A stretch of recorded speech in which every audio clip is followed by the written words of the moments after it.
ci bopp OFNAC mu toll ak 12 membres bu ci njëkk di monsieur Moustapha Ka magistrat la moom moo jiitee li nga xam ne moom moo di OFNAC.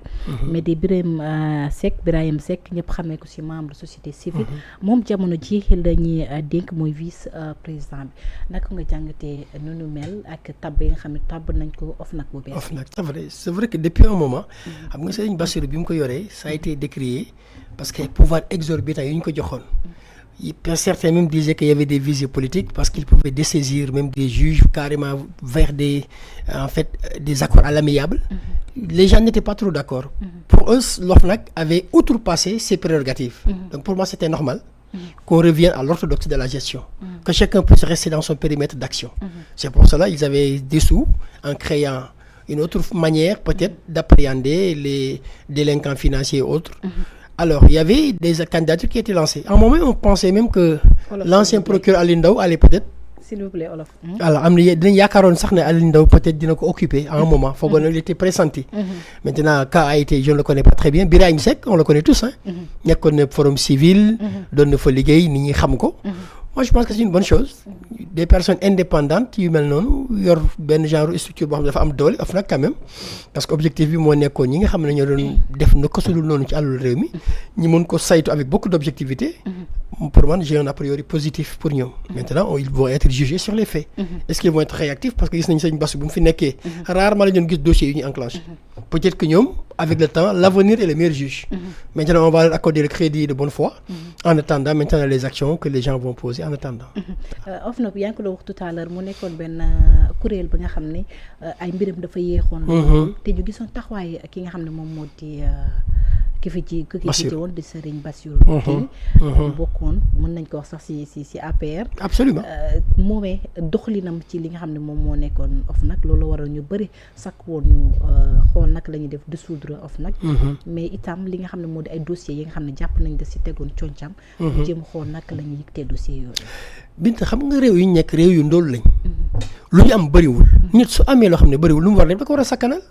léegi nag su amee benn genre organe boo xam ne dañ koy teg pour muy saytu ñu dul def alalu askan bi dul noonu. yu ñu gis agiro defoo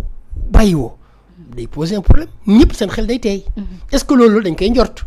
ndax yow su nekkee da nga war a jàpp ay nit ñu jox la ay rapport sa table ba pare yóbbu woo ko fu ñu ko war a yóbbu ça pose un problème réel. ñun ñëpp dañoo jaxle woon parce que toog nañ naan kii pourquoi il est payé. lu tax ñu koy fay pour man nit suñu la joxee dara nga war ci di liggéey lii yoon mooy nga yóbbu ko mbir après yoon doxal ku ñu gis ne defoo dara ñi bàyyi la am na ci réew mi mais ku ñu gis ne li nga def du yoon pour man dañ la war a toyit moo tax ma ne la ñii li ñu yaakaaruñ ci ñoom Bassirou yaakaaruma sax dinañ def même chose que moom parce que loolu mënutul nekk ils vont avoir feuille de route bu leer ñu leen di xaar au tournant lu ñu mën a waxal yàkkam ci lay doon lu ñu mën rek mooy souhaiter leen bonne chance et puis xam nañ attente sénégalais yi reddition des comptes dafa bokkoon ci critère bu taxoon ñi daal di changer régime su nekkee dañoo ñëw pour def le Serigne Bassirou doon def ça me poserait un souci mais yaakaaruma dañ fa dem en tout cas tel que li ma dégg ci Ibrahim tel que je le connais critique et tout j'espère que dina jëm a jàppale cap bi nekk fii ak l'équipe parce que je pense que c'est une équipe pour mener à bien dans l'intérêt général pour moi loolu moo ci am solo les personnes vont compter peu mais leur action forcément seront scrutées par tout le monde loolu laa yaakaar. profil Birahim Seck est-ce que nekk na benn mbir bu la surprise si yow ngir ñu dañuy tàbb Birahim Seck mun topp ci ki nga xam ne moom moo jiitee OFNAC. waaw suñ ko xoolee ci benn côté naan oui parce que amoon na fi benn moment bi Sonko génnee woon ba wax tontu woon na mun nañ ko yaakaar mais man yaakaaruma ne nguur dañuy seet ñu la neex ak ñoo jubal rek nga leen di fal. Pour moi, ça doit être indépendant.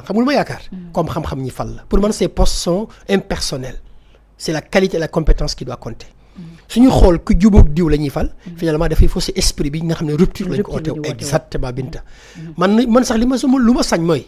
par exemple tey suñu jëloon nos meilleurs adversaires ñu teg leen seen poste stratégique. pour man loolu sax moo gën a nekk gage de fiabilité ndax day wut ak keneen ki daal di wóolu que la kuñ jàpp. duñ ne kii dafa far mais imagine tey Sonko jëloon koo xam ne jege na ko. lu ñuy wax suñu jàppee nit.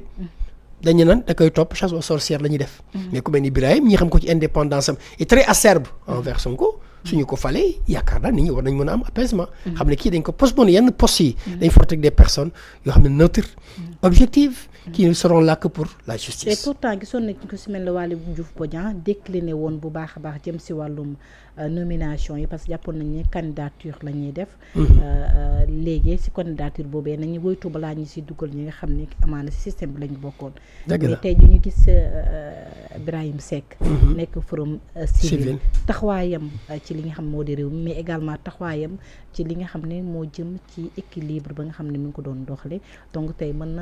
na dal si seen i doxalin. alors suñ ko xoolee ci angle boobu dëgg la yaa ngi su nekkee da nga ñëw pouvoir ak benn genre slogan wala projet suñ la falee pour man y a des postes yoo xam ne war nga fa teg nit koo xam ne am nga ci moom yaakaar ne suñ ko doxalee suñ ko fa tegee dina doxal mais su nekkee dañ ko def appel à candidature nit ñi compétent y a ce risque là kenn mënu ko écarter loolu moom dëgg la. loolu moo tax thèse boobu Waly Diouf Bodian mun na nekk si c'est une possibilité c'est une probabilité mais en tout cas Birahim man ni ma ko gisee de ci lu mu doxalinam bi ma ko mos a gis depuis un moment xaw ma ko personnellement ci li ma gis position yu muy jël yaakaar naa ne il mènera à bien cette mission. mooy li ma la wax xam nga man damay rafet njort souvent ci nit. on va lui accorder le crédit de bonne foi. pour voir est-ce que dina ko doxal Waly c'est normal c'est un pastefien jusqu'au boutiste radical. il aimerait qu'on mette quelqu'un boo xam ne mais danger bi ci nekk mooy dossier bu waaj a yëngal ñu ne dossier politique la. et ça risque de jeter un discrédit et le sérieux même par rapport à ses actions. mais même Birahim suñu jàppee nit tey. personne ne pourra lui dire que day faral Pastef. man loolu moo ma gënal. une personne neutre. objective et compétente. qui mènera bi yaa ngi soxla si fi ñu toll nii pour man. réew mi li ñu soxla mooy ku jub ko loo xam set te mu am xam-xam te mun liggéey foo mën a bokk baax na su ma ne foo mën a bokk wax ma ñu nekkoon ci kanam bi nga xam ne nit mën na bokkoon APR avec benn genre comportement bu baax ci li ma jàpp ci ñi nga xam ne indexé wuñu leen te seen loxo set ñu am xam-xam mën a liggéey man je ne vois pas d'inconvénient à ce qu'on leur confie des responsabilités pour l'intérêt général ci ngeen ñi nga xam ñoo ñu dab tout à l'heure dañ doon wax ci mbirum OFNAC jamono jotee nag tabb nañu 12 membres OFNAC ku jiitee OFNAC moo di monsieur Moustapha Ka magistrat la moo jiitee OFNAC mais kii di Birahim Seck membre société civile moom mooy vice-président bi alors ku si mel ne Moustapha Ka mu nekk magistrat ñu bëri xamuñu ko amaana xamuñu aussi fi nga xam ne moom moo di fu mu féetee loolu aussi mu nekk ci li nga xam ne moom moo di ñoom lu ñu woote woon moo di rupture parce que ñoo fi taxaw ñu ni rupture lañ soxla lu amoon lu fa woon ni na donc tey bu ñu taxawee ñu gis ñu jël ñi nga xam ne amaana xamee wuñ leen ci benn posture politique quand même xel mën na dal ci li nga xam ne moom moo di doxuñu jamono ji bu ñu bëggee réew mi doxee noonu c'est rassurant Binta yaa ngi recrutement sama domaine parce que man damay def ressources humaines te yaakaar naa ñu nekk ci comité bi c'est des gens compétents yu am xam-xam ay critères la ñuy teg de manière très objective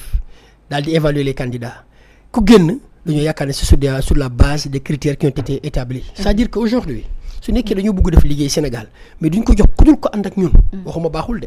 mais li muy indi xam nga mooy lan tey jii par exemple suñu jëlee lu mel ni mu département justice imagine nga tey ñu jàpp benn opposant lan la ñuy wax Yacine Fall là-bas l'apport bu ñu ko falee lu may mën Ndour njëkkoon wax ak ñoom Bamba Cissé c'est l'avocat de Sonko on met pas en lumière la compétence de l'individu déedéet duñ ko mettre de l'avant li ñuy jël mooy xaritoog diw la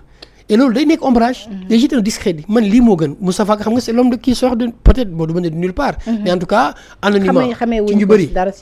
très bien ku mel ni Birahim xam nañu ko su ma sañoon ñu mel noonu la ñuy jël teg leen ci poste yoo xam ne ëllëg mën na bañ a indi équivoque ak coow ci seen diggante léegi nag ku ñu fal dañ lay bàyyi doxal nga xool soo ñu la doxalee ba ci kanam ñu daal di apprécier sa doxali naka la mel su baaxee yaa xëy ci nit ñi wax ko su baaxul tam les gens vont te critiquer mais pour man dama leen di accorder le bénéfice du doute jàpp ne c'est des gens qui sont à leur niveau à leur place ndax ñi leen fal forcément dañoo suivre ay critères sélectifs pour le moment c'est trop prématuré nga prêter leen ay intentions d'autant plus qu'on les connaît pas trop bien leur parcours lu ñu mën rek mooy ñaanal leen bon vent te ñu xam ne askan bi leen fa teg dafa am ay priorité yu mu yor dañuy ñaan yàlla nag priorité yooyu ñu daal ci yàgg bu baax très bien est-ce que am na njàkk ne yenn dossiers yi nga xam dafa tagga témbee woon ñu daal di ko déclencher on l'espère mais également OFNAC da doon jëm ci wàllum li nga xam ne moo di enrichissement illicite jëm ci yenn cautionnement yi gis nañ ko fii ñu bëri woolu nañ leen mais buñ cautionné ay millions ay milliards lañ doon cautionné mais loolu aussi ñoom Birahim Seck am nañ liggéey ci wàllu boobu très bien Binta c'est là où ça va être intéressant exemple su nit demee cautionné dañ koy laaj fan nga jëlee sa xaalis il doit rentrer dans la danse fii lay amee sens suñu duggee la laaj la dañ naan ñi c'est des personnes indépendantes mais imaginez quelqu'un de très coloré nekkoon fa dañ naan c'est des commandes politiques te lu ñu def gars yi yëkkati ko prendre comme un argument et c'est là où c'est important parce que tey suñu la ooyee xamee wuñu la liggéey nga cautionné 31 milliards Binta xel day jàpp ne dañ la war a woo ne la sëñ bi kaay lii foo ko jëlee su nekkee ne ci fee nga ko nga ñibbi sa kër mais da nga doon gis ko cautionné ñibbi këram tëdd finalement c'est comme si on légalisait le vol tranquillement day encourager finalement ñu ne alors que sénégalais yi sax dañ leen posé wu la question naka nit lay jëlee même bu fekkee fonctionnaire nga quand même ngay di cautionné yenn millions yi wala yenn milliards yi loolu aussi tey na xel donc y a une démarche cohérente ci li ñuy def c'est-à-dire que suñ demee jusqu'au bout du compte dinañ gis ku génn fële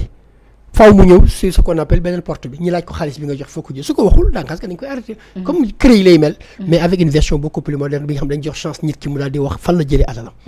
donc dina wax dinañ ko poser question dina am droit pour tontu mais su leerul nag ñu xam ne mbir mi fi mu jógee lëndëm na